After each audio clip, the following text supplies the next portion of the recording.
Merci Claire.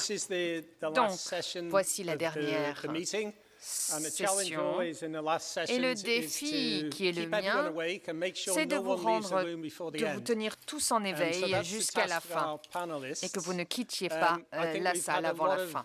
On a eu des contenus très intéressants, des discussions très intéressantes, des preuves. On ne va pas parler de crise, mais plutôt de problématiques liées à la confiance dans la science dans un environnement en mutation, lié aux institutions, à l'environnement général. Et maintenant, on va se dire, que faire? Que peut-on faire pour les ORP, pour les organismes de financement de recherche, pour tout le monde, et pour permettre à la confiance de se maintenir? On va inviter sur l'estrade Antoine Petit.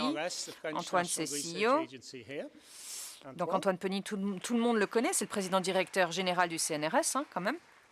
On a aussi Anu Norma, la directrice générale du Conseil estonien de la recherche.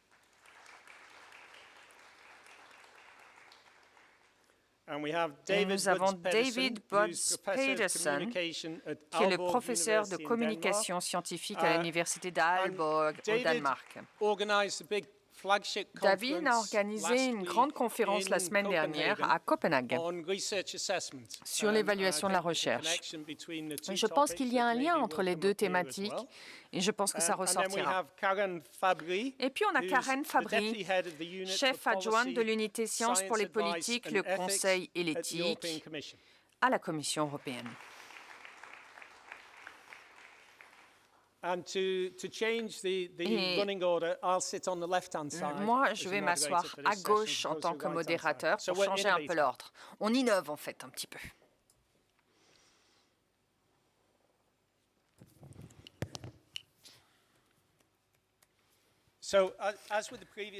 Alors, à l'instar de la session précédente, on va commencer par une présentation de 5 minutes.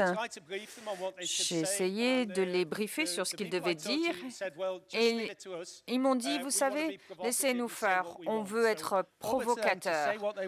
Bon, alors vous avez la parole. Antoine, vous pouvez dire ce que vous voulez. Bonjour à tous.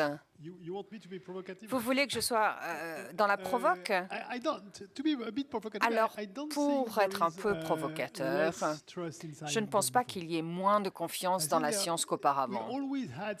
Il y a toujours eu des personnes qui n'aimaient pas la science. La différence principale, maintenant, c'est qu'ils créent un groupe WhatsApp et ils se parlent entre eux et ils essaient de penser qu'ils ont raison.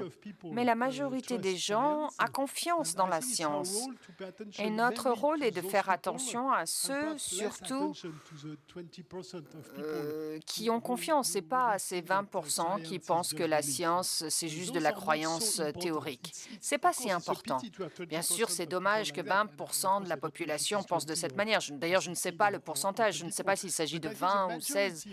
Mais la majorité de la population demande davantage de science. Si je regarde au CNRS, il y a beaucoup de sondages où l'on voit que beaucoup de personnes aspirent à plus de science.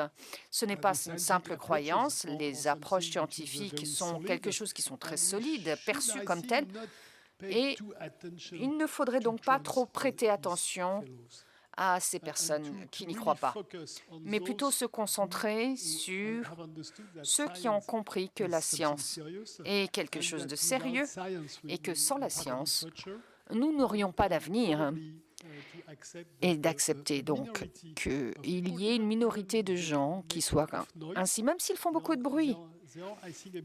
Je pense qu'il s'agit d'une minorité et il faut se concentrer sur les 80%. Donc, c'est différent de ce qu'on a pu entendre jusqu'à présent, d'une certaine mesure. Je pense que beaucoup ont dit, OK, oui, il y a une majorité de personnes qui a encore confiance dans la science, toujours, dans les pays de l'OCDE, mais lorsque vous regardez en détail, c'est peut-être pas aussi clair et patent, mais il y a toujours un sentiment qu'il y a quelque chose qui est en train de se fomenter et que si on n'y prête pas attention, nous pourrions nous trouver dans une situation difficile. C'est intéressant ce que vous dites.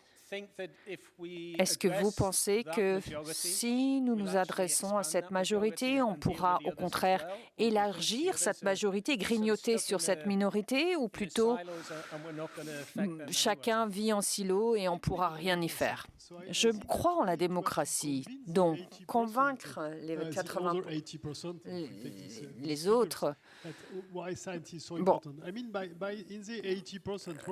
parmi les 80%, vous avez 20% déjà qui sont complètement convaincus.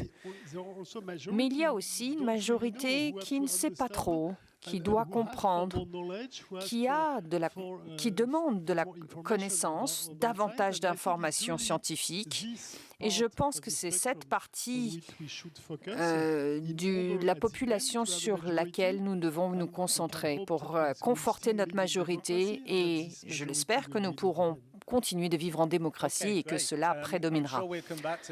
Nous y retournerons plus tard et il y aura certainement des questions à ce sujet. Passons à nous. Merci. Vous avez été provocateur. Moi, je ne voulais pas être provocatrice. Moi, j'ai beaucoup apprécié cette journée ici, cette conférence jusqu'ici. Il y a eu tellement de choses déjà dites et je ne peux que dire oui, j'abonde dans votre sens, je suis d'accord. Si vous verrez d'ailleurs tous ces acteurs, et même si nous sommes plus différents, c'est aussi ce qui nous rend plus riches.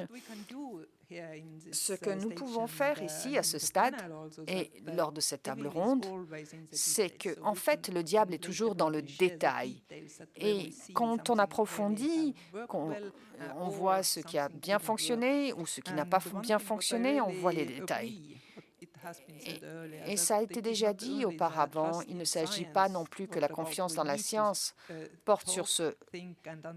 On doit comprendre ce qui change, ce qui ne change pas, mais généralement, dans la société, il y a quelque chose qui change en matière de confiance. La façon scientifique de penser, c'est qu'est-ce qui change? Est-ce qu'on est plus en sécurité? Pouvons-nous développer davantage nos compétences en tant que personne, en tant que pays, en tant que civilisation? Ou est-ce une impasse? Ou y a-t-il moyen de prendre une autre direction et d'en sortir? Donc, si on discute, si on fait confiance dans les scientifiques, on aide actuellement, en fait, on aide la société à façonner son avenir, à augmenter la confiance entre nous en tant que communauté, comme cette petite communauté qui se regroupe aujourd'hui. Merci à nous. Donc, il faut que le message soit véhiculé ubi et orbi, n'est-ce pas? Il s'agit aussi d'une communication qui doit être dans les deux sens et qui doit aller au-delà des murs de la science. À vous. Merci, Carthage. Je suis professeur titulaire depuis 10 ans, donc je peux dire ce que je veux sans avoir peur des répercussions. Et le dernier point est très important. Il est important de rebondir sur ce qui vient d'être dit et également dans le droit fil de la conversation de ce jour. On se retrouve aujourd'hui dans ce problème d'aquarium.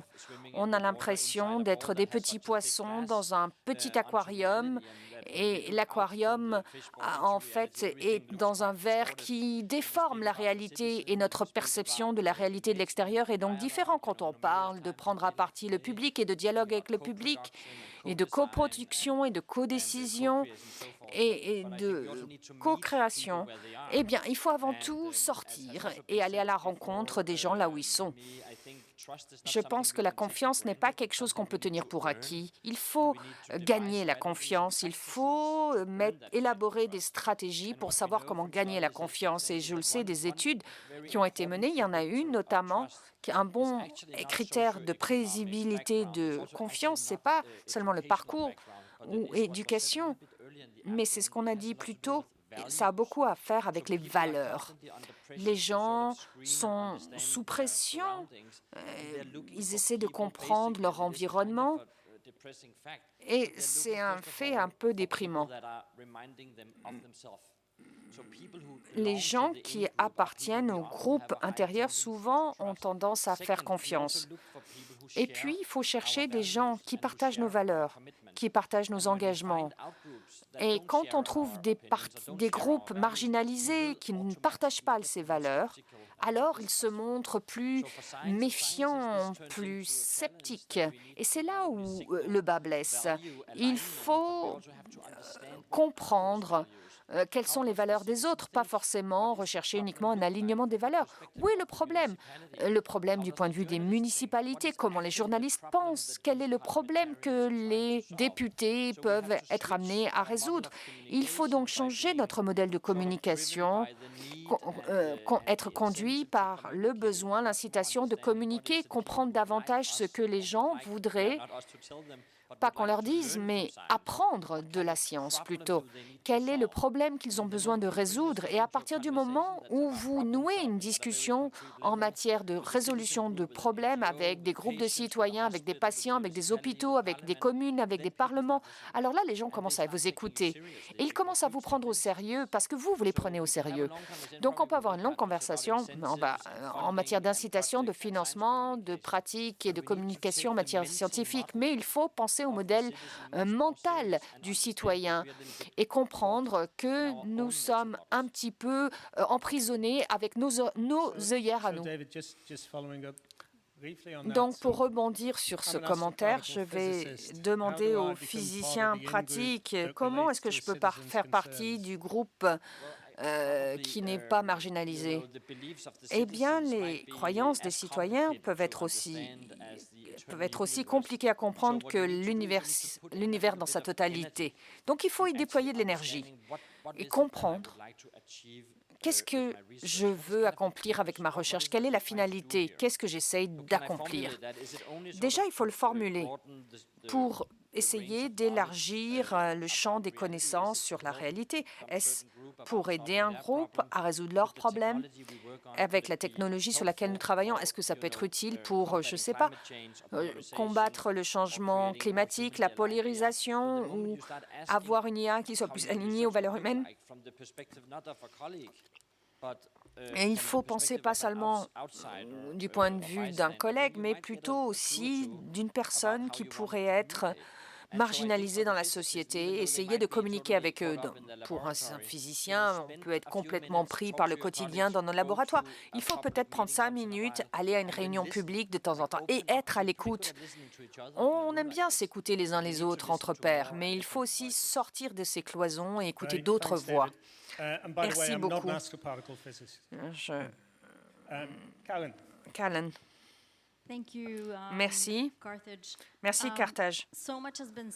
Tant a été déjà dit aujourd'hui qu'il est difficile, lorsqu'on est à la dernière table ronde, de prendre la parole parce qu'on ne veut pas répéter. Donc moi, je vais sortir un petit peu des sentiers battus. Et au lieu de cela, je vais vous parler de mon histoire personnelle. Donc moi, je travaille à la Commission européenne depuis 26 ans. Et j'ai eu la chance de travailler sur la recherche et l'innovation d'un point de vue thématique sur l'environnement, la recherche liée à l'environnement, différents domaines, mais aussi sur des questions horizontales.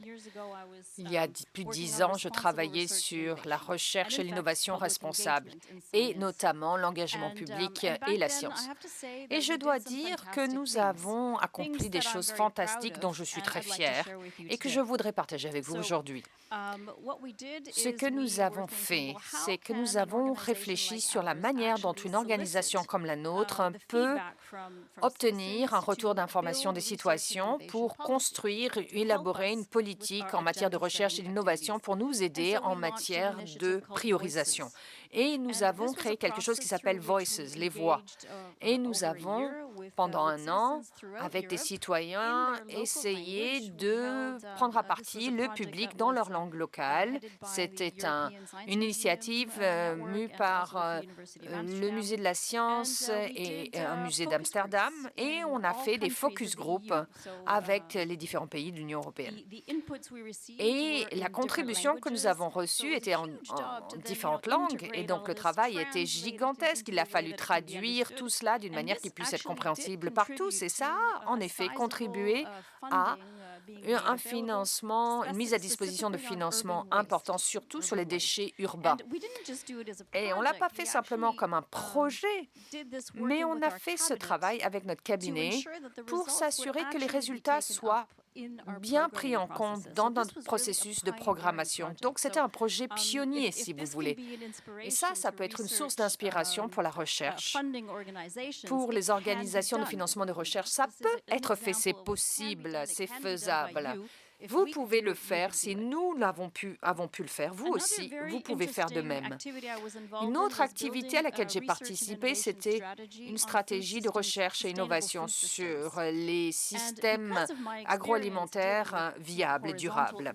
Comme j'ai abordé des questions horizontales en matière d'engagement public et de sciences, j'ai travaillé avec nos partenaires, d'arrache-pied d'ailleurs, pour m'assurer que la dimension multi-actorielle en matière d'engagement soit bien prise en compte. Et on a fait des choses fantastiques.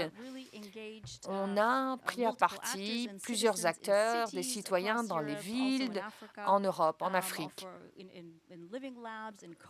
dans des laboratoires vivants, des laboratoires de co-création.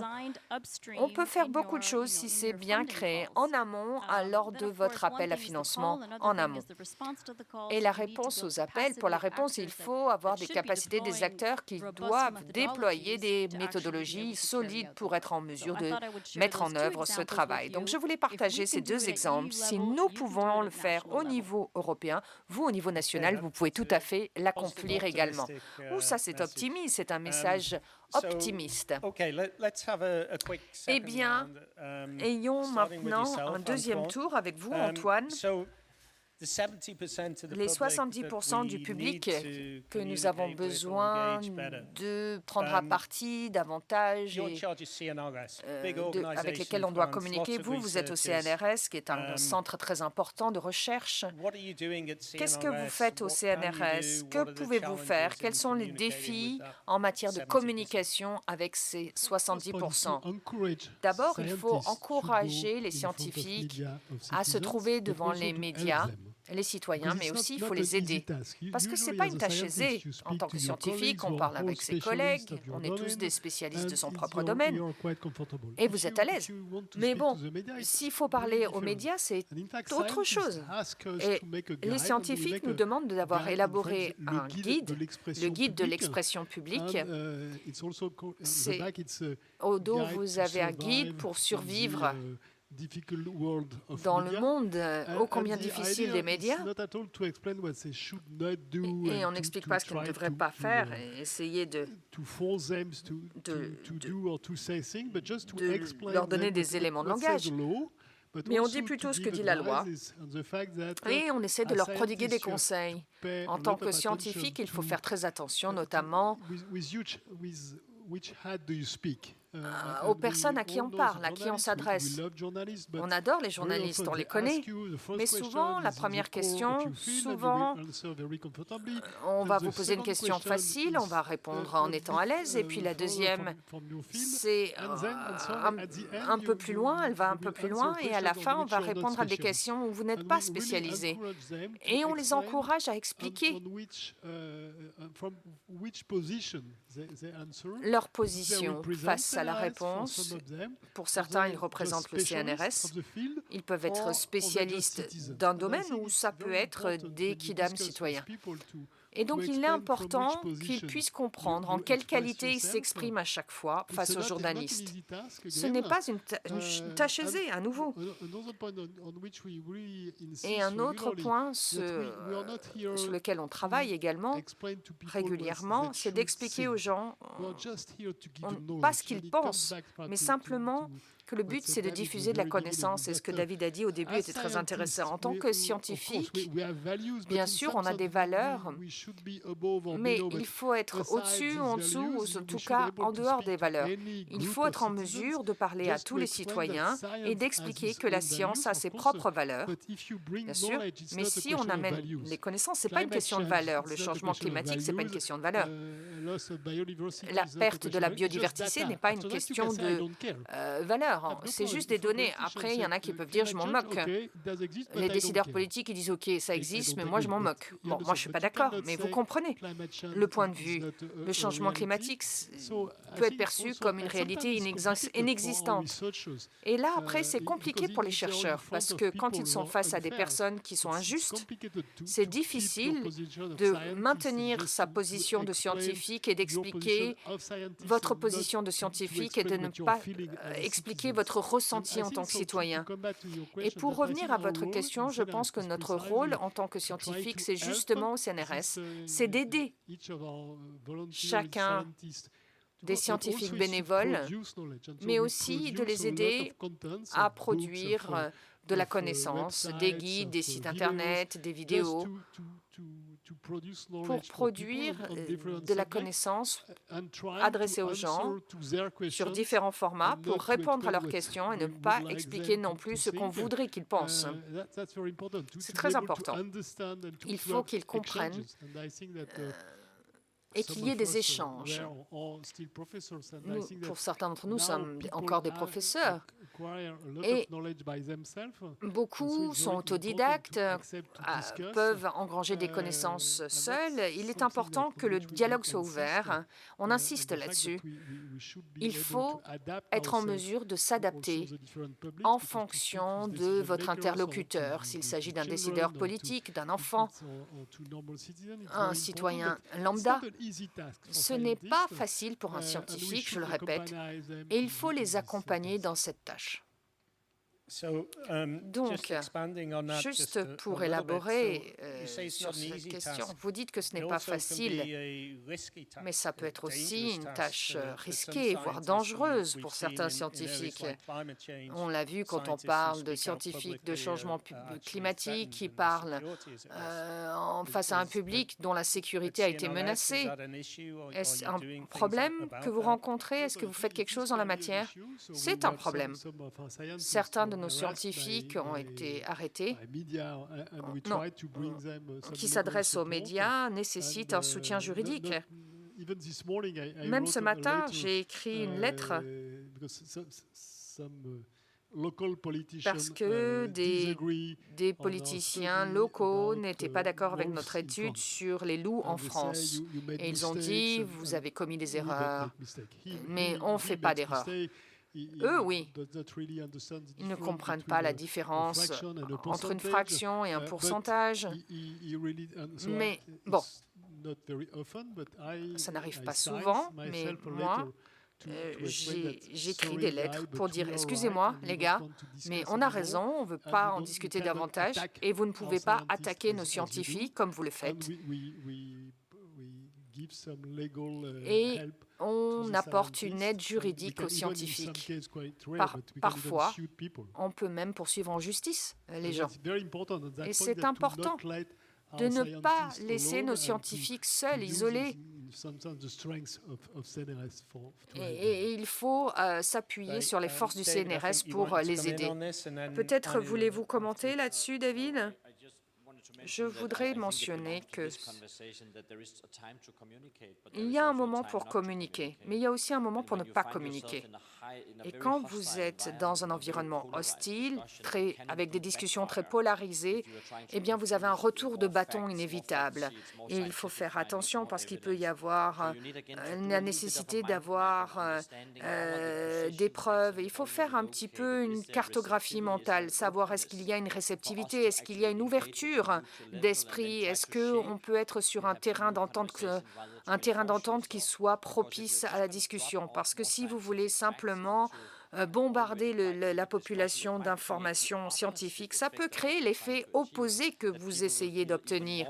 Les gens vont sentir qu'il y a un problème, d'autant plus important que les scientifiques ont été pris la main dans le sac en train de mentir sur des faits scientifiques. Et donc, il faut faire attention. Et moi, je pense qu'il est important de de faire attention à l'ambiance et à l'atmosphère générale. Pour un scientifique, c'est pas facile de communiquer, notamment dans les réseaux sociaux. Donc, quand ça commence à devenir chaud, il faut une équipe pour aider les scientifiques à communiquer et parfois pour savoir s'il ne faut pas aussi faire une pause et arrêter de communiquer. Alors, d'un point de vue des agences de financement de recherche, quels sont les défis? Qu'est-ce que vous pourriez faire, qu'est-ce que vous pourriez faire de plus? Eh bien, merci de me donner l'opportunité de vous parler de ce que nous faisons au Conseil estonien de la recherche. Nous faisons partie des 3 pays qui faisons confiance aux scientifiques à un taux particulièrement élevé. D'ailleurs, nous surveillons les paramètres avec attention, nous faisons des rapports et nous voyons qu'il y a des changements, mais que la confiance reste élevée. Et comme nous l'avons dit plus tôt ce matin, les indicateurs peuvent montrer qu'il y a une confiance élevée, mais les changements peuvent être rapides dans certains groupes de la population. Et donc, ça peut même aller plus vite que l'on pourrait le croire. Et on voit notamment qu'en Estonie, les gens font confiance à la science et font confiance aux scientifiques. Au conseil de recherche, on pourrait vouloir penser que ça fait partie de notre travail également, parce qu'on a eu une stratégie sur le long terme déjà en place sur plus de 10 ans pour voir comment construire des réseaux de communication de scientifiques. Nous avions des outils spécifiques, des instruments précis, et on a déjà 16 ans d'avance. Et l'un des outils les plus puissants, ça a été les médias, notamment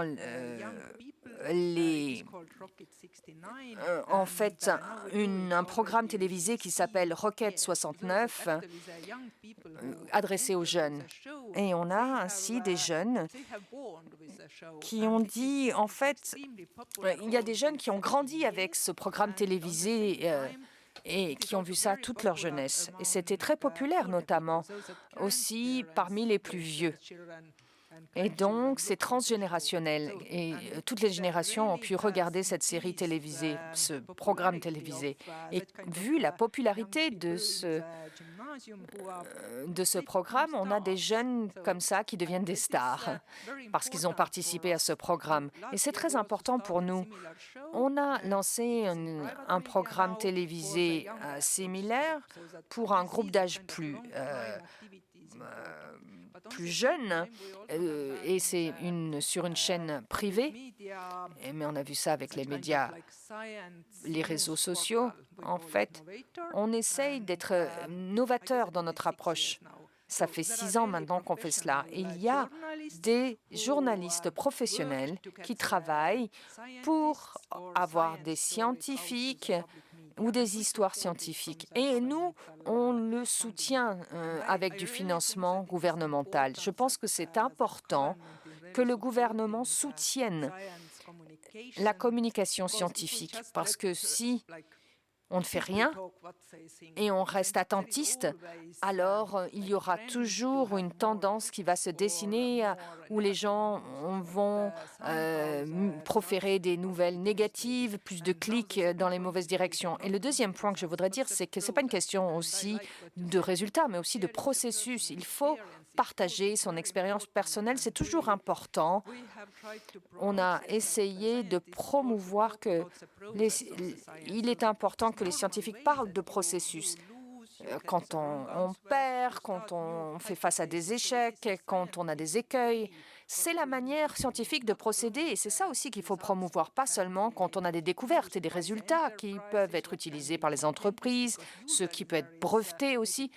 Parce qu'on peut avoir 10, 15 ans de travail et puis tout d'un coup, il y a une découverte. Ce n'est pas simplement une seule personne, c'est toujours un travail collectif. Et dans le cas estonien, c'est un travail collectif au niveau international. Donc, personne, un petit pays ou un grand pays, on ne peut pas travailler isolément. Il faut travailler ensemble, construire la confiance au niveau international. J'ai une longue liste de ce que nous pouvons faire de plus et ce que nous faisons en plus. Mais peut-être pourrais-je partager une anecdote personnelle. Je suis au conseil de recherche en tant que directeur général. Je ne sais pas pourquoi vous avez dit que j'étais physicienne, mais je le suis effectivement de formation. En 2015, de notre président, je travaillais comme directrice générale au Centre de recherche de l'espace et de la technologie. Et il a été évoqué la corrélation entre l'astrologie et l'espace. Moi, je travaillais en matière d'astronomie, de cosmologie et de technologie et d'observation. Donc, tout un ensemble de recherches et technologies innovantes. Et c'était facile de s'ouvrir à la société au début des années 90 et d'ouvrir au public le télescope traditionnel qui était le nôtre, parce que les gens adorent l'espace. Ils aiment regarder les étoiles et toutes ces histoires.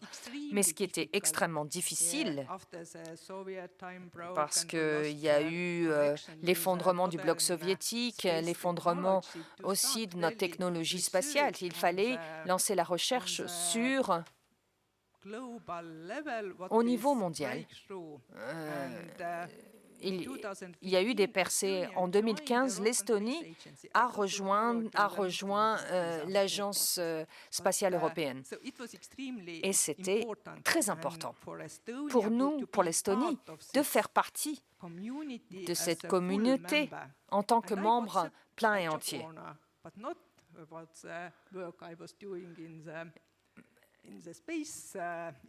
Alors moi, je travaillais bien dans un institut, mais je travaillais en matière de vulgarisation scientifique à l'époque, pas en tant que scientifique. Je n'étais pas déçue, moi j'étais ravie, bien sûr, de rejoindre cela.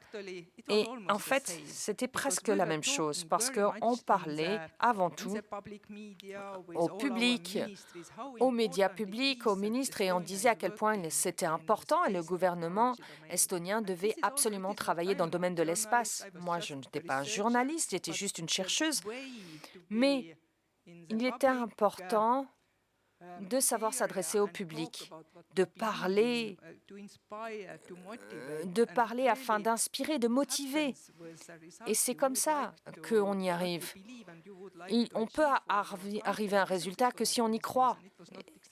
Donc, ce n'est pas forcément la notion de vulgarisation qui m'a permis d'obtenir ce contrat, mais c'est peut-être pour le reste. Merci. C'est génial d'avoir des exemples personnels comme celui-ci. Ce que vous avez dit aussi dans le monde spatial, ça montre le lien avec la politique, le public et les horizons. Et c'est ce qu'on a évoqué auparavant, cette relation, en fait, ce cercle vertueux qui peut se créer et les défis qui peuvent se dessiner. David. David, vous êtes professeur de communication scientifique, vous faites beaucoup de choses de ce type.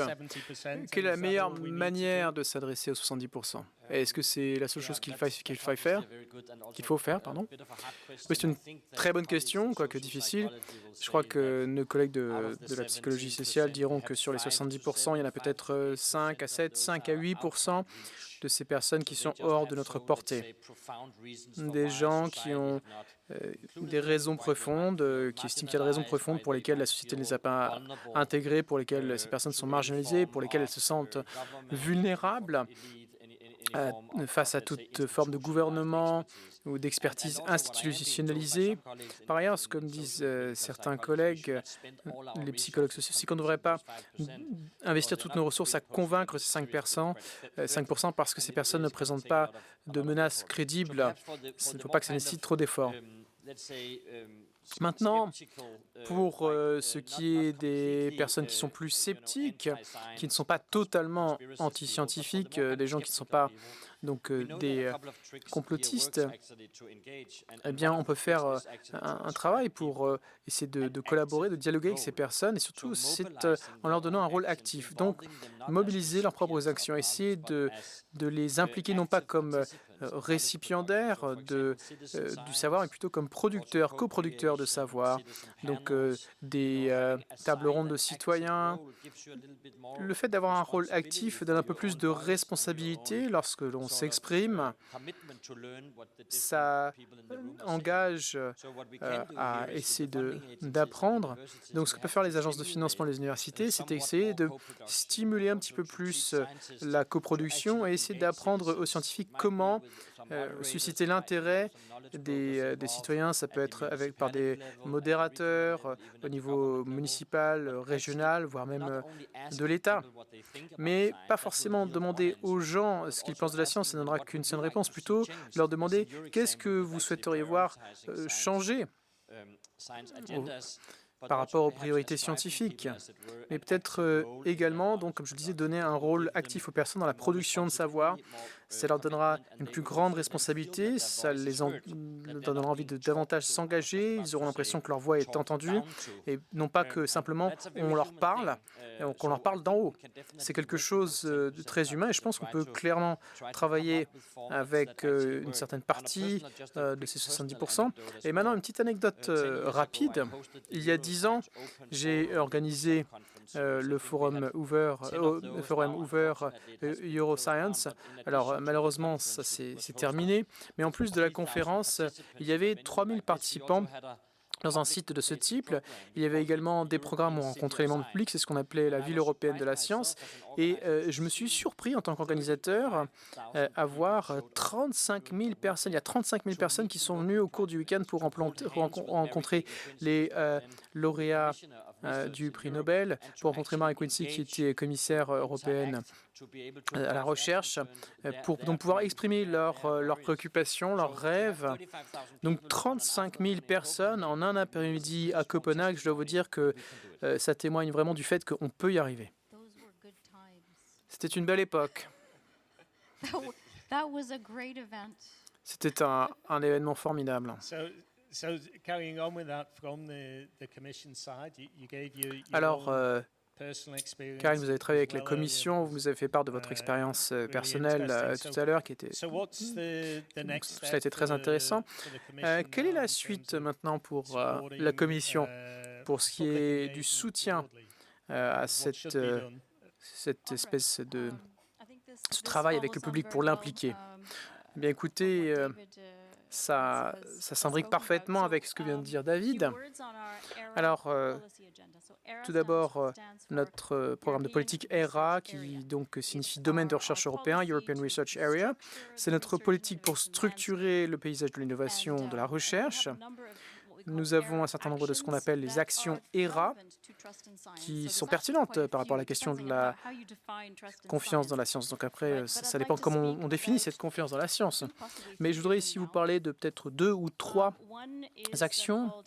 Premièrement, renforcer la confiance dans la science par la participation citoyenne et la communication scientifique, puisque nous savons qu'une société avec des niveaux plus élevés de confiance dans la science sera mieux positionnée pour traiter ou aborder tout ce qui concerne l'élaboration de politiques scientifiquement fondées. Alors, comment y parvenir?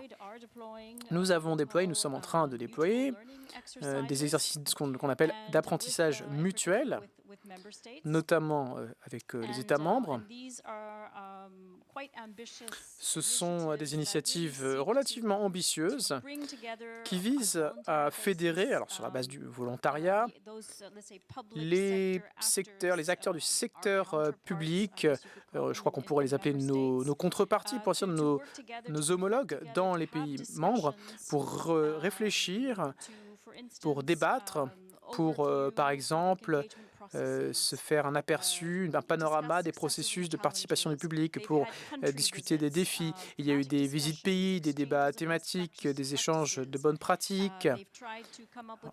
On a essayé de créer des conditions cadres, mais également de faire participer les jeunes, de s'attaquer également à la question de la culture scientifique, promouvoir une collaboration, une implication multiniveau, on a parlé des villes tout à l'heure, et puis développer des lignes directrices et d'intégrer cette implication du public dans nos politiques de recherche et innovation, donc en amont, dès l'élaboration des priorités, jusqu'à la co-création d'espaces, plutôt des espaces de co-création comme on voit dans de nombreuses missions de Europe Horizon qui ont un très fort niveau de participation du public qui est intégré dans ces actions.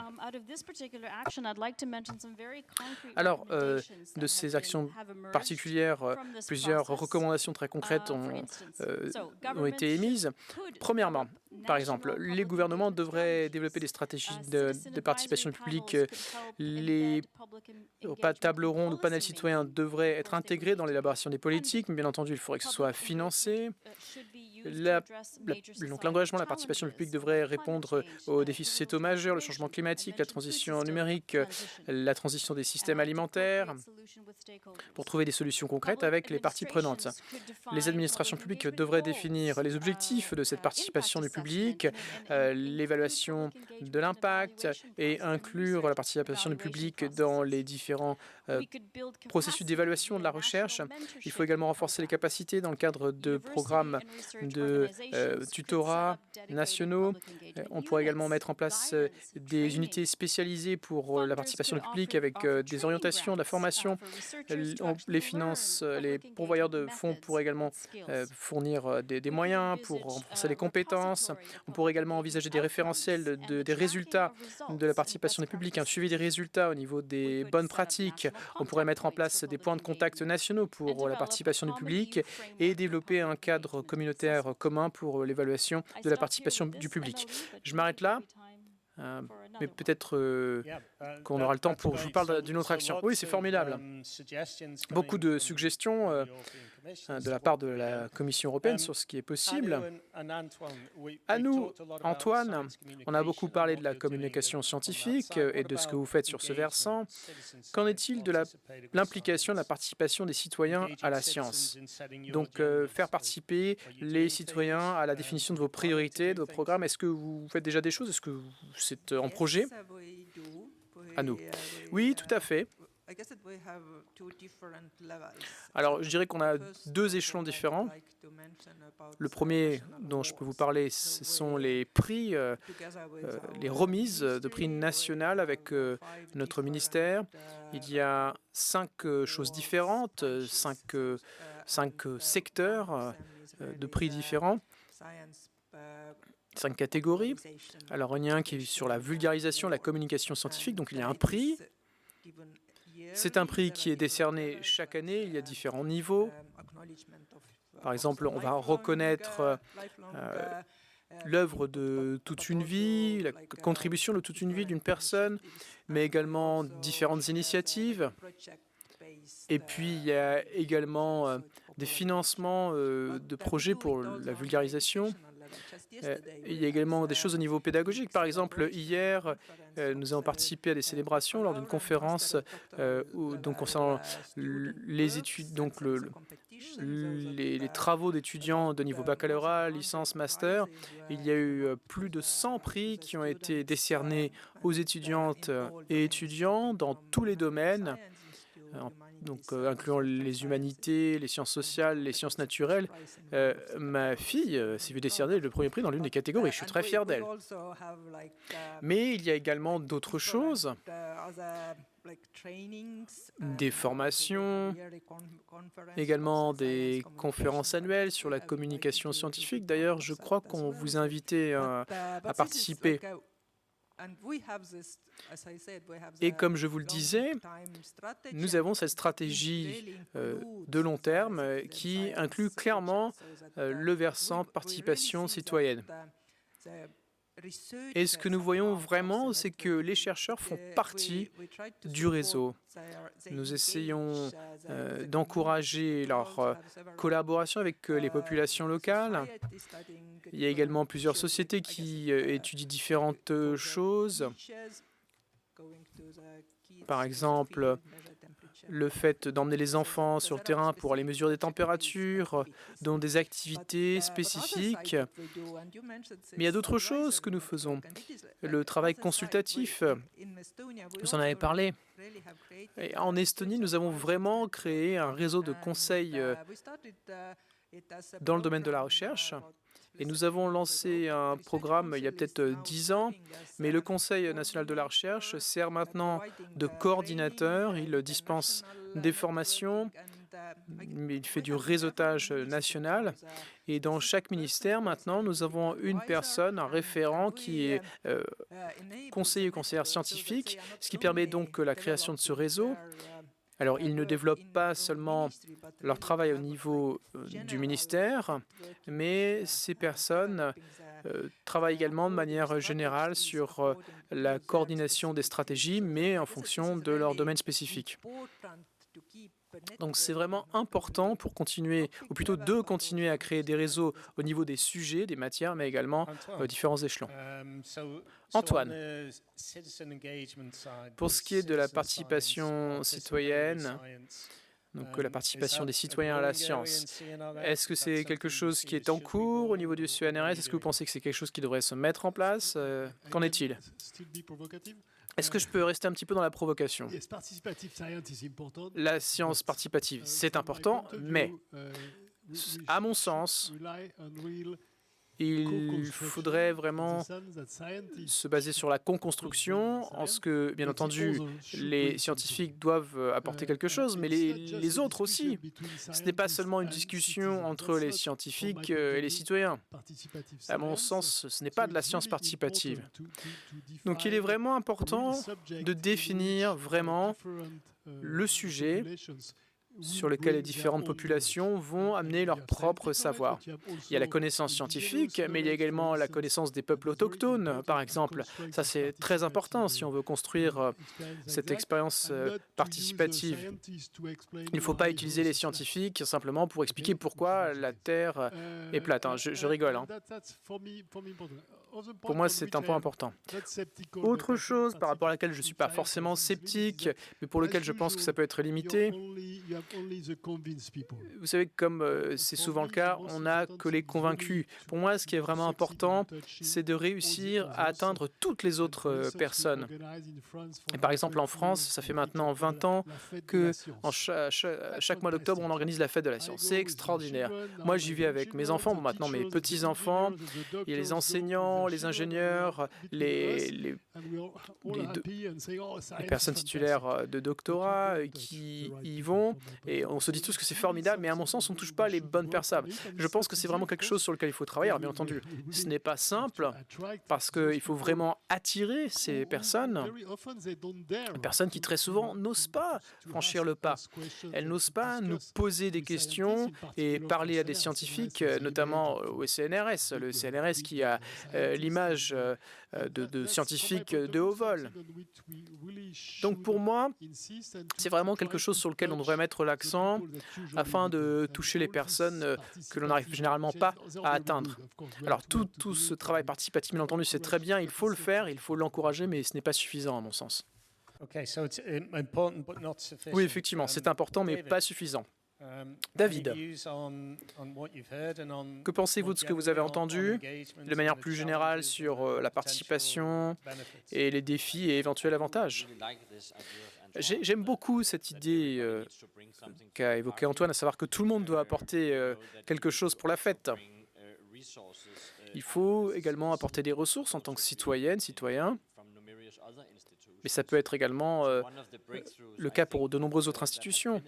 Une des percées qu'on a vues dans la littérature spécialisée par rapport aux méthodes participatives, ça a été le fait qu'on a reconnu qu'il ne faut pas seulement parler de scientifiques et de non-scientifiques, ça n'a pas de sens, puisque à partir du moment où on commence à travailler avec des gens, soit dans le cadre d'un projet commun, ou bien dans le cadre de la science citoyenne, ou bien pour créer des solutions, ce que l'on constate, c'est que les autres organisations, les autres groupes de citoyens ont d'autres formes d'expertise. Ça, c'est un des principaux constats de la recherche transdisciplinaire sur les méthodes participatives. Par exemple, lorsque moi, je travaille avec le gouvernement danois, d'ailleurs hier, j'ai donné une masterclass avec le ministère des Affaires numériques, il y a beaucoup de personnes dans la salle qui ont une maîtrise beaucoup plus courante des algorithmes et de l'intelligence artificielle par rapport à moi. Donc ces personnes ont un très haut niveau de compétences professionnelles. Il y a d'autres organisations, des municipalités ou au niveau des villes qui ont des connaissances beaucoup plus concrètes, des connaissances de procédure.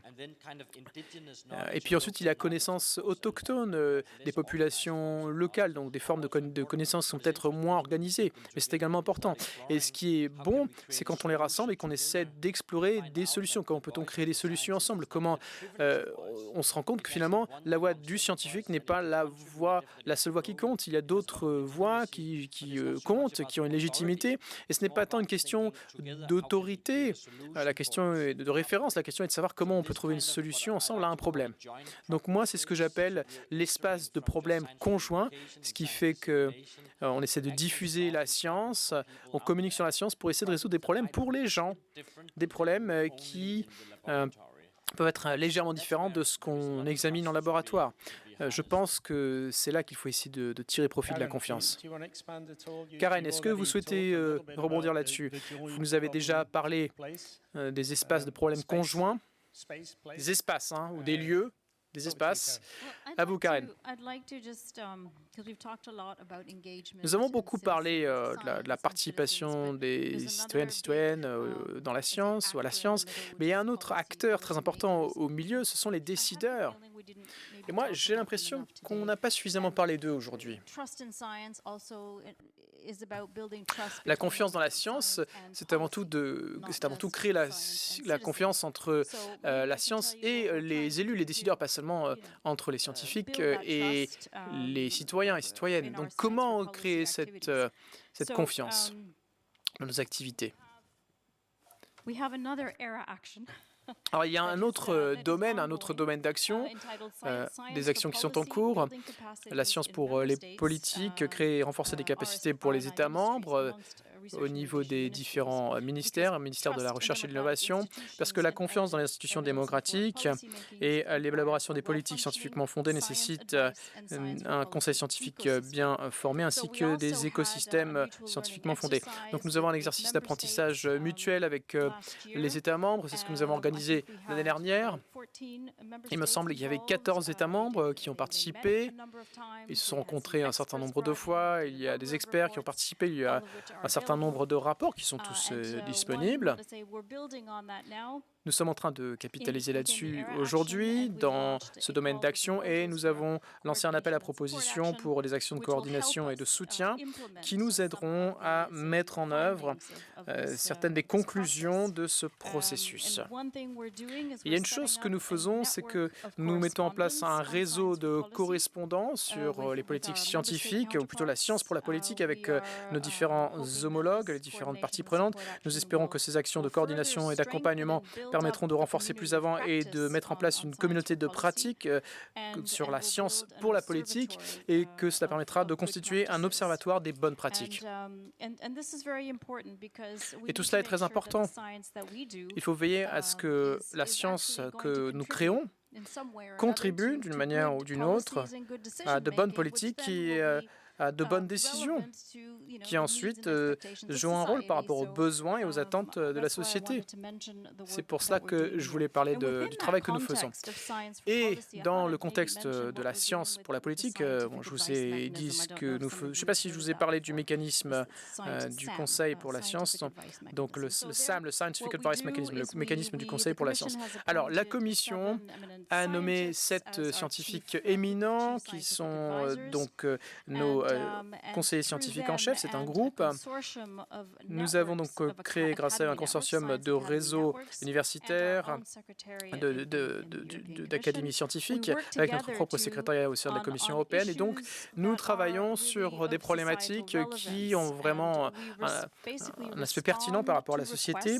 Nous répondons aux demandes qui nous viennent des commissaires, donc le collège des commissaires européens, ce qui fait que nous collectons les éléments scientifiques, nous définissons des possibilités de politique, des recommandations en réponse à de vrais besoins, un vrai désir de réaction, de réponse. Ça, c'est très important. Si vous voulez générer un impact, il est important que la personne qui va recevoir l'information soit vraiment intéressée par l'obtention de cette information de base. Donc, c'est, à mon sens, le principal enseignement ici. Si vous réussissez à intéresser les décideurs pour qu'ils travaillent avec vous sur des questions spécifiques qui sont importantes, eh bien, vous avez déjà gagné la moitié de la bataille. Il y a un autre groupe d'experts, puis ensuite je vous laisserai la parole, je ne vais pas monopoliser le micro. Donc nous avons également le groupe européen d'éthique et de sciences et de nouvelles technologies. Nous faisons venir, ou plutôt nous intégrons la dimension éthique sur certaines problématiques. Et là, je vous le dis, c'est en réponse aux demandes de la présidente et du collège des commissaires. Donc ce sont deux approches très intéressantes pour fédérer les conclusions dans le domaine de la recherche et pour les transformer en recommandations de politique qui sont compréhensibles et pertinentes pour les décideurs. Parce que lorsqu'on passe de la science à la politique, de la science à la société, il faut une forme de traduction afin que le message soit compris et pertinent pour le contexte et pour le moment où on transmet ce message. Donc l'opportunité et la pertinence. Super. Merci Karen. Alors nous allons maintenant passer la parole au public. Je suis certain qu'il y a de nombreuses personnes qui veulent poser des questions. Je vois qu'il y a 2-3 mains qui se sont levées ici. Je ne sais pas comment ça fonctionne au niveau des micros. Qui c'est qui choisit? Alors, nous ne voyons pas très bien de là où nous sommes, puisque les projecteurs sont assez puissants. Je suis là, d'une personne dans le public. Bonjour, Anja Böckmann, directrice de recherche au CNRS à Lyon. Je suis biophysicienne et chercheuse. J'aime l'approche du professeur Pedersen, ça me plaît beaucoup. Je voulais demander aux organisatrices et organisateurs si c'était votre intention, si vous aviez cherché à faire venir des citoyennes et citoyens à cet événement. Est-ce que c'était en projet? Est-ce que c'était prévu ou pas? Je peux essayer de répondre. Alors, je ne fais pas partie du comité d'organisation. Je ne crois pas d'ailleurs qu'il y ait d'organisateurs ou organisatrices de la conférence ici sur scène. Donc, nous ne sommes pas forcément les bonnes personnes pour répondre à cette question. Et bien entendu, les personnes comme nous, et je suis certain que la plupart des personnes ici se sont déjà retrouvées dans ces débats où on parle de la science pour la politique. On pourrait organiser une conférence de 2 jours sur la science, sur la politique. Et puis, la dernière heure, tout le monde se regarde et se dit « Mais il n'y a pas de décideur ici, en salle. » C'est souvent le chaînon manquant. Et c'est un point tout à fait valable. Il faut trouver des points d'entrée vers les groupes de citoyens, vers les ONG. Mais surtout, c'est ce que j'ai compris de plus en plus, il faut vraiment que ça ait, si on veut un impact empirique pour la société, il faut essayer de travailler avec les collectivités locales.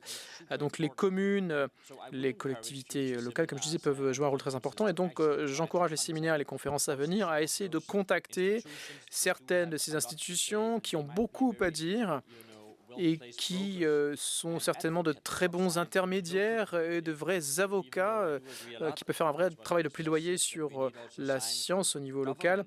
Et donc on dit qu'il faut de la science pour les pouvoirs publics et pour la politique. Eh bien, il faut essayer de défendre, de prendre fait et cause pour la science au niveau des commissaires et même au niveau des différents échelons jusqu'en bas. Donc c'est un très bon point que vous soulevez. Alors moi, je faisais partie du comité d'organisation. La question a été posée à un moment. Ce que nous avons essayé de faire, c'est déjà de rassembler différents acteurs, les décideurs, les universitaires, les journalistes, des personnes de différents échelons intermédiaires, les bailleurs de fonds. La question était de savoir également est-ce qu'on peut inclure les citoyennes et les citoyens. Nous ne voulions pas faire cela simplement pour la forme, pour tout vous dire. Et bon, je dois être honnête avec vous, on n'a pas discuté de cela de manière approfondie, mais peut-être que c'était un petit peu trop, aller un petit peu trop loin pour ce type d'événement. Peut-être était-ce une erreur, peut-être que, comme vient de le dire David, on aurait dû identifier des personnes au rôle critique qui auraient pu remplacer ou représenter les citoyens et citoyennes. En tout cas, je prends bonne note de ce que vous avez dit. Nous parlons ici de participation des citoyens. Nous n'avons pas invité les gens de la population locale ou de la population 10 ou 10-15% peut-être, bien que de toute façon, il était déjà difficile de parvenir à 5%. Donc je prends bonne note de votre critique que j'accepte. Question suivante, je vous prie. Oui, je suis ici. Ambroise Lambert, Université de Cergy. Je suis professeur associé en biologie. En tant qu'universitaire, ça a vraiment été une journée exceptionnelle pour moi. Je tiens à remercier les organisateurs et organisatrices, puisque ça m'a permis de sortir un petit peu de ma petite bulle. Alors, j'ai entendu parler de choses comme l'inclusivité, qui était la deuxième recommandation principale de l'OCDE. J'ai entendu parler de l'effet ciseau. Et puis, ce qui était encore plus frappant, c'est que un tiers seulement des femmes participent aux initiatives de recherche sur le plan mondial.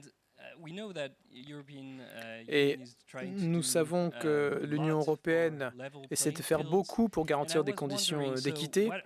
Et donc je me demandais quelles sont vraiment les clés pour vous pour agir sur l'inclusivité, sachant que, comme le disait Antoine Petit, lorsque l'on organise des fêtes de la science, en fonction de là où on est, eh bien, à Cergy, nous avons donc en fonction de là où vous allez à Cergy, il y a des communautés très diverses et nous essayons vraiment d'interagir directement avec les citoyens en étant avec eux sur les places publiques.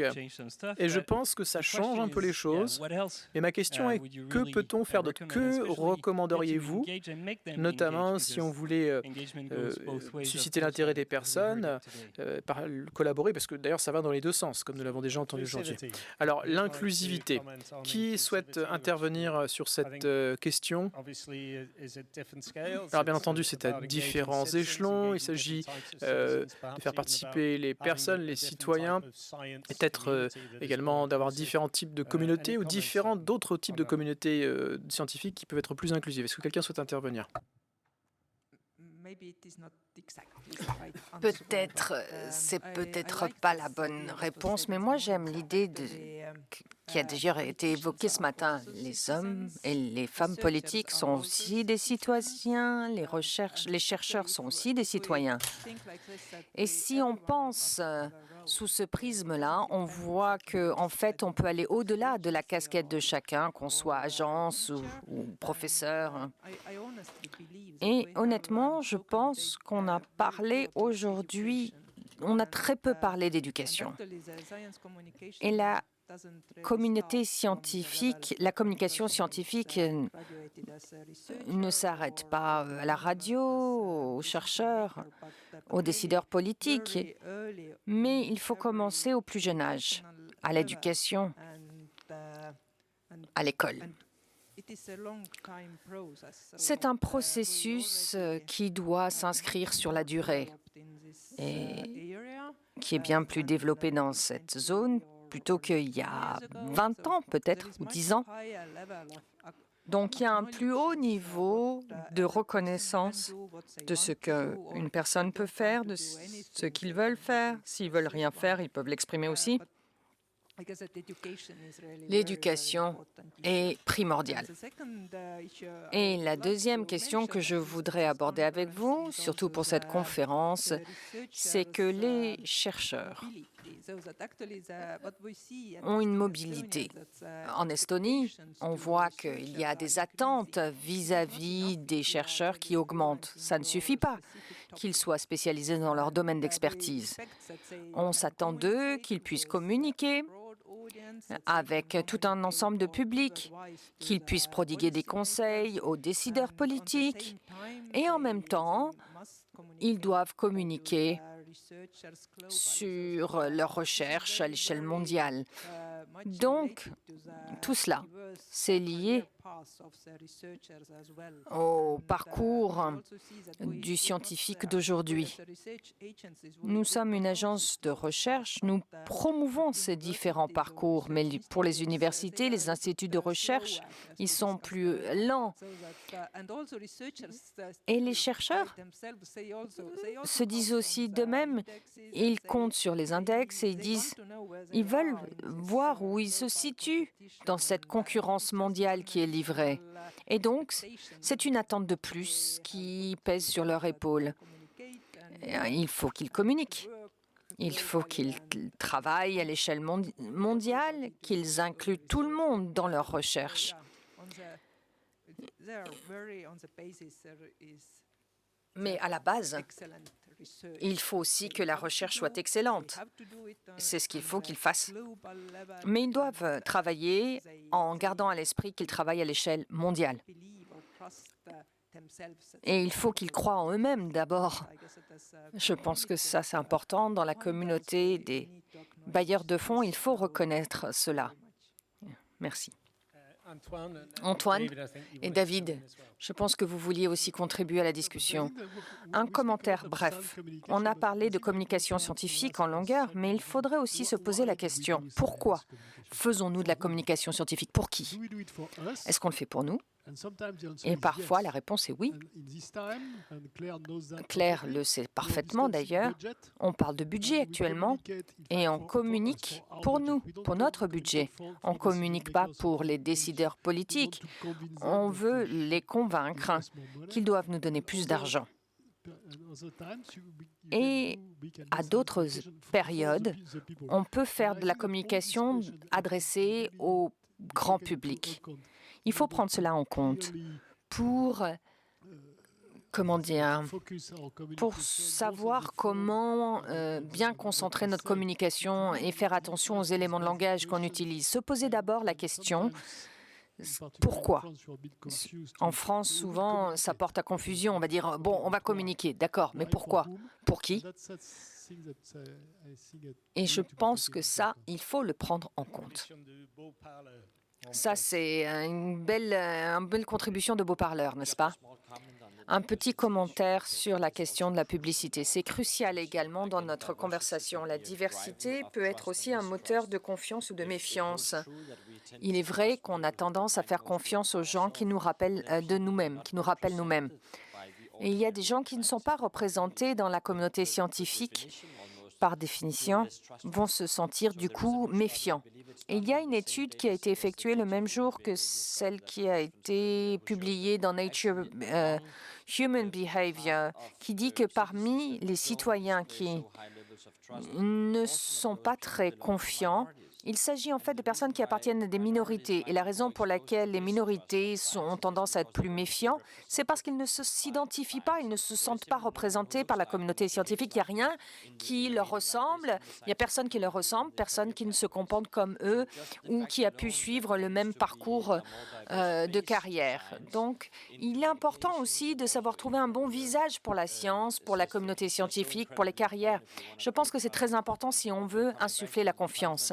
Et notamment, pour rebondir sur la conférence qui a eu lieu la semaine dernière à Copenhague sur les voix, l'une des conclusions principales de cette conférence, c'était qu'on avait besoin de diversifier les carrières dans la science.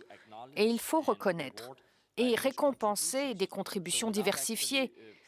Sans forcément, il faut donc balayer avant devant sa porte et avoir une diversité systématique, mais aussi une diversité démographique. Et si on n'y arrive pas, on ne pourra pas accomplir et atteindre nos objectifs.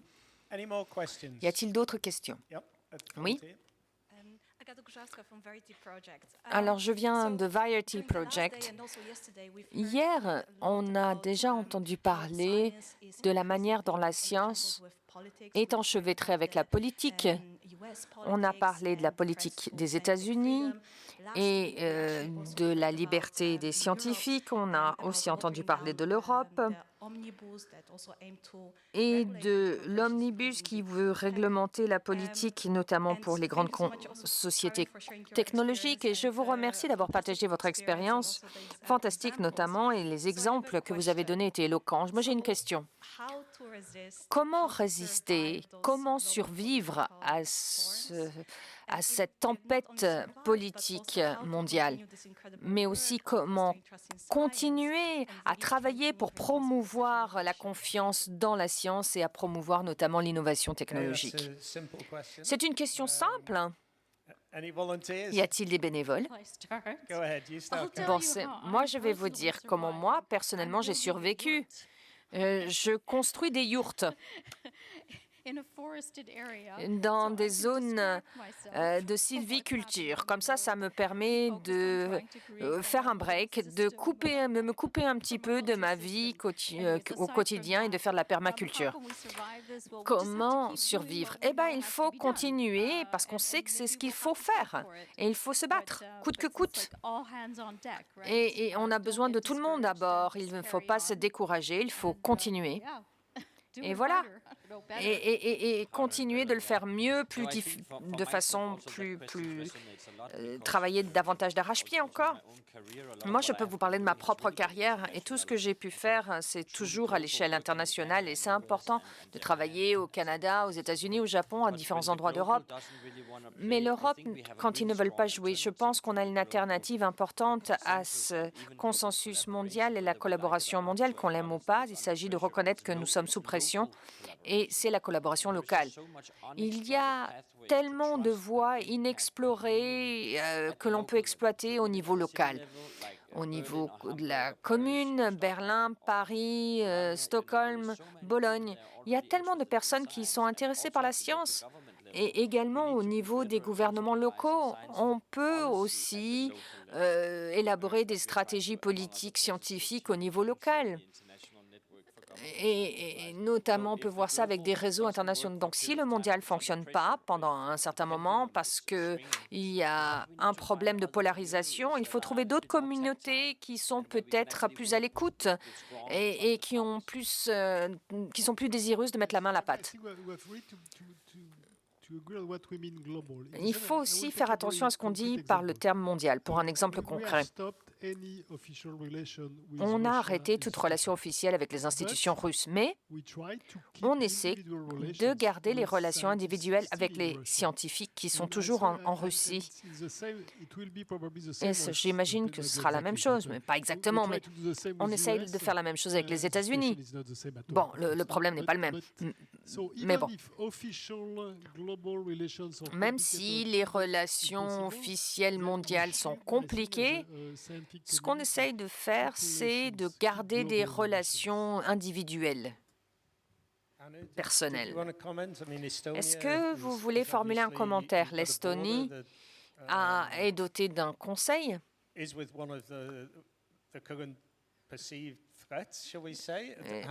que vous percevez cette menace? Est-ce que ça affecte votre pensée sur l'engagement du public, la communication scientifique, etc.?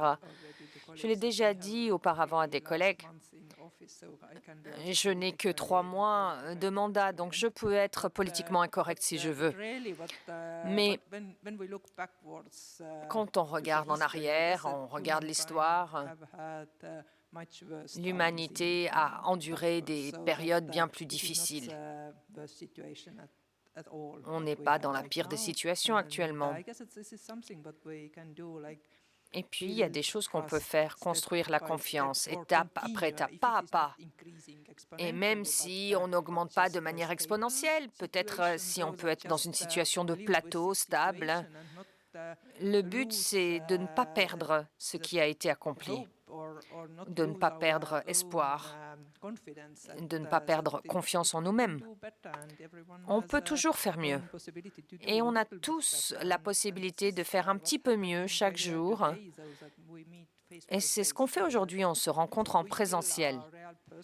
Nous sommes des personnes, des vraies personnes.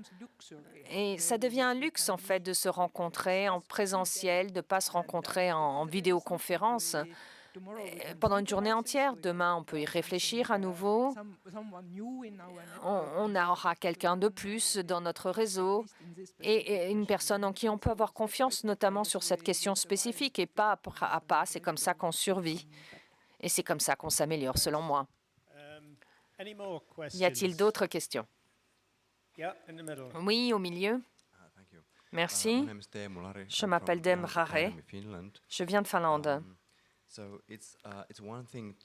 Bon, c'est une chose de fournir des faits scientifiques et de faire en sorte que les gens y croient, mais c'est autre chose que de donner des recommandations, de prodiguer des conseils sur ce qu'il faut faire en se fiant à ces faits scientifiques. Aujourd'hui, je me posais la question, je me demandais,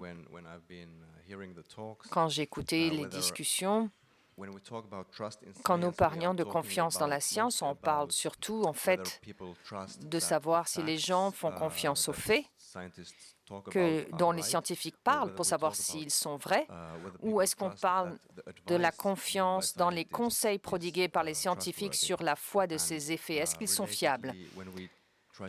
Quand on essaye d'améliorer la confiance dans la science, est-ce plus important de se concentrer sur le fait de faire croire aux gens que l'information scientifique est juste, ou est-ce plus important d'améliorer la confiance dans les conseils prodigués par les scientifiques basés sur des valeurs solides, étayées par des preuves scientifiques et qui prennent en compte la bonne foi des scientifiques dans les conseils. Y a-t-il des commentaires? Quand on parle de confiance, on parle en fait de faits ou de conseils? Antoine, notre position est très claire, on peut en discuter. Les scientifiques ne sont pas là pour donner des conseils. Ce n'est pas notre rôle. Parce que nous, on ne connaît qu'une partie de l'histoire, la partie scientifique, et puis les décideurs devront prendre une décision. Il y a plein d'autres éléments à prendre en compte. Et je pense que notre rôle en tant que scientifique, c'est juste de fournir des connaissances, des faits, des données. Et ensuite, ça c'est le principe de la démocratie, de laisser les gens qui ont été élus par le peuple décider. Chacun son rôle. Un scientifique sans légitimité démocratique qui donnerait des conseils, ça donnerait à ce qu'on appelle une dictature. Alors c'est bien aussi de finir avec une touche non consensuelle. Moi, je pense que c'est le rôle du scientifique de fournir des conseils. Mais il s'agit de conseils qui portent sur l'expertise sous-jacente et que ce soit étayé par des preuves. Donc, donner des conseils scientifiques aux décideurs politiques, aux médias, en fait, c'est une sous-discipline en soi. Et ça doit être effectué avec précaution, parce qu'on ne veut pas une situation où vous avez des scientifiques qui parcourent le monde et qui deviennent un petit peu des personnes qui veulent poursuivre leur propre idéologie, qui font leur propre plaidoyer parce qu'il peut y avoir un retour de bâton important. De l'autre côté, il ne s'agit pas seulement de mettre sur la table des données brutes. Il y a aussi une question de contextualisation, de traduction, de comprendre les dynamiques dans la sphère politique. Quand vous rentrez dans la sphère politique, ce n'est pas le laboratoire, ce n'est pas le séminaire, ce n'est pas une conférence scientifique, c'est un animal tout autre. Et il faut donc comprendre les rouages. Bien sûr, on ne va pas prendre de décision, mais on peut aider à la prise de décision en fournissant un éclairage, des conseils, une interprétation, un contexte. On peut guider les décideurs politiques, mais au bout du jour, bien sûr, ce n'est pas nous qui devons décider en matière de politique. Vous avez 30 secondes. Le dernier mot. Alors, les conseils sont accompagnés d'une notion qui est la responsabilité. On a eu le même processus quand on a eu notre chef de conseiller scientifique. Il a fallu que ce soit clair. À partir de là, on porte une autre casquette et ça change tout. On travaille ensemble avec eux et on s'assure que les preuves sont apportées. Ça, c'est notre partie du SAM, justement.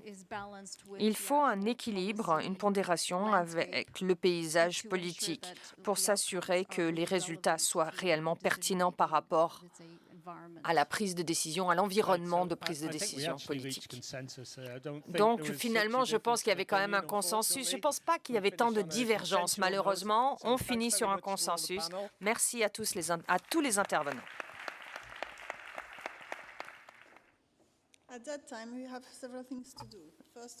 Alors, il y a plusieurs choses à faire à ce moment de la journée. D'abord, on va avoir des propos de clôture sur ce qui a été évoqué pendant ces 4 sessions. Peut-être je vais commencer et ensuite Lydia va exprimer quelques commentaires et on va en tirer des leçons parce que ça, c'était le but de cette réunion. C'était justement d'élaborer des recommandations, de trouver des outils pour nous tous. Je vais commencer d'abord. Le premier commentaire qui a été répété à différentes tables rondes, je veux mettre en lumière certains commentaires qui ont été réitérés, c'est qu'il y a beaucoup de leçons à retirer de la crise du Covid. Ça a été un dénominateur commun. Où est la voix des scientifiques, où est la voix des autres membres de la société, les médias, les autres acteurs, les décideurs politiques, ainsi de suite. Beaucoup de leçons peuvent être tirées de cette crise. Et deuxièmement, avec les réseaux sociaux, les nouvelles technologies comme l'IA, on a des amplificateurs puissants qui sont prêts maintenant pour jeter le chaos dans tout cela. Donc, c'est un sujet urgent sur lequel nous devons travailler en urgence. Peut-être voulez-vous prendre la Suisse? Oui, tout à fait. Oui, je pense que cette notion de processus doit être pris à bras-le-corps afin de définir les projets scientifiques, l'exécution du projet et la communication. Cette idée selon laquelle communiquer sur la science, ce n'est pas une finalité en soi, une finalité couronnée de succès, mais ça doit être perçu en dehors de cette notion c'est comme une collaboration. Et d'ailleurs, cette notion a été également le fruit du résultat de la conférence de haut niveau qu'on a eue sous la présidence belge avec l'Union européenne. Il y avait différentes parties prenantes de la communication. On ne parlait pas forcément de la confiance dans la science. D'ailleurs, ça, c'est un résultat tangible de cette conférence. La confiance dans le public, la confiance du public dans la science, c'est un point d'intérêt. Mais je voudrais aussi mettre en lumière un autre point. Les valeurs dont nous avons entendu parler aujourd'hui, l'ouverture, l'égalité, la diversité, l'inclusion, l'intégrité, la liberté universitaire, ce sont des valeurs qui sont bien connues de la communauté scientifique parce que c'est ce que nous avons énoncé dans notre cadre de valeurs, justement ces valeurs précisément. Donc je pense que c'est bien d'entendre que ces valeurs sont également partagées par autant de professionnels, d'autant de secteurs dans la communication notamment. Et ça, je pense qu'il faut s'en réjouir. Ensuite, l'engagement des citoyens, comment ils peuvent être pris à partie, mobilisés. Du tout début, en gardant à l'esprit que les prendre à partie dès le début. La recherche participative a également été mentionnée à diverses reprises avec un degré d'intensité différent. Et puis, la science à haut niveau nécessitait certaines conditions en matière de conception pour cette recherche participative. Moi, j'ai aimé un mot qui a été mentionné lors de la session précédente. C'est la notion d'opinionniste. Ça entraîne une remarque importante. D'une certaine manière, on doit tous parler en notre qualité à nous. Un scientifique parle en tant que scientifique, un décideur politique en tant que décideur politique. Et il y a des liens entre tous. Mais si les frontières sont confuses, alors ça ne fonctionne plus. Il faut comprendre en quelle qualité on parle. Il faut comprendre que les résultats d'études soient des résultats d'études. S'il s'agit de conseils, ce sont des conseils. S'il y a des décisions, c'est le choix ensuite des décideurs politiques de suivre ou pas les preuves scientifiques. Mais il ne faut pas déguiser ces faits scientifiques. Ça, c'est une frontière, une ligne rouge qu'il ne faut jamais traverser.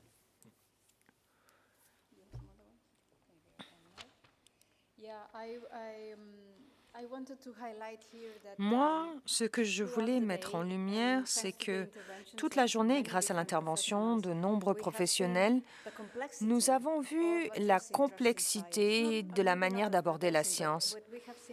Ce qu'on a vu, c'est le nombre de facteurs qui influencent la confiance dans la science. Et ça, c'est en relation avec le niveau de l'éducation sociale, culturelle, régionale, la confiance dans le gouvernement, dans les institutions. Donc, il semble qu'il y ait un réseau complexe de facteurs différents qui sont en jeu à différents niveaux en fonction du contexte. Nous avons échafaudé quelques projets de méthodologie. On n'est pas trop rentré dans les détails, mais je pense que c'est un sujet très important à traiter. Comment mesurer de manière pertinente la confiance dans la science? Parce que si on doit élaborer des politiques, des mesures, des actions, ce serait de bonne loi d'avoir en fait un référentiel de mesures. La confiance dans la science, c'est une question complexe. Vous avez mentionné les différentes approches qui peuvent être suivies, les différentes cultures, les différentes régions, les différents pays d'Europe. Les cultures diffèrent d'un pays à l'autre et la perception donc de la science peut aussi être différente. Effectivement, c'était très intéressant. Un dernier point que je voudrais mentionner, c'est le besoin d'avoir différentes enceintes, différents endroits où les scientifiques peuvent rencontrer les citoyens et l'hétérogénéité aussi des citoyens. Il faut aller à leur rencontre, là où ils sont. Et cette notion peut être perçue différemment d'un point de vue géographique, social, politique. Il peut y avoir différents niveaux de formation universitaire ou d'éducation qu'il faut prendre en compte et pas toujours tendre la main aux mêmes citoyens qui connaissent déjà la science pour différentes raisons.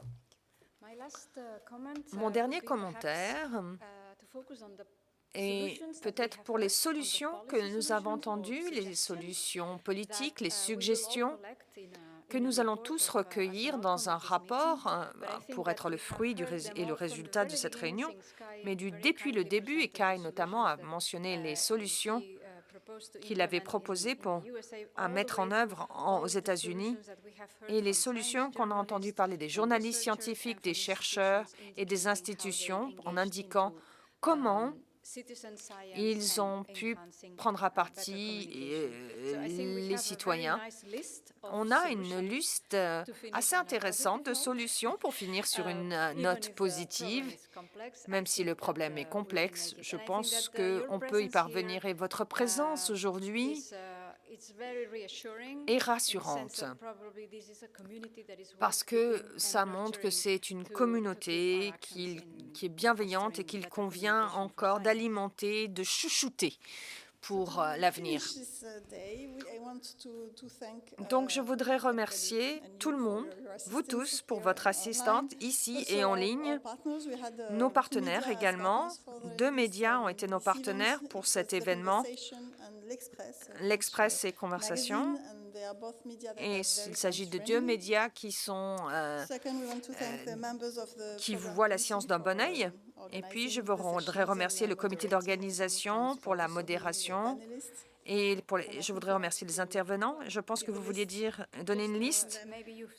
Vous l'avez vu certainement, mais il y a pas mal de personnes que nous voulions remercier pour leur contribution, pour avoir préparé l'ordre du jour. David Ross du Sénat de France, Michel Dubois du CNRS, Wendy Ho de l'Université de Southampton, Mario Himna de l'Université de Tartu, Juana Magalhães, Science for Change, Kartaj Smith de l'OCDE, Anka Toma du Forum européen des patients, Anneli Alik du Conseil estonien de la recherche, Anna Maria Flitfou du Conseil suédois de la recherche, Valérie Flomentin, ancienne responsable de l'ANR, et aussi Rosemary Handel de Sciences Europe et bien sûr Claire Giry.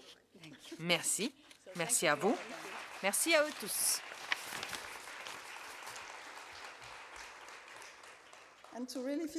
Et pour vraiment finir, merci à tous les intervenants qui ont été très impliqués. On avait beaucoup de questions, ce qui montre que cette conférence était très intéressante.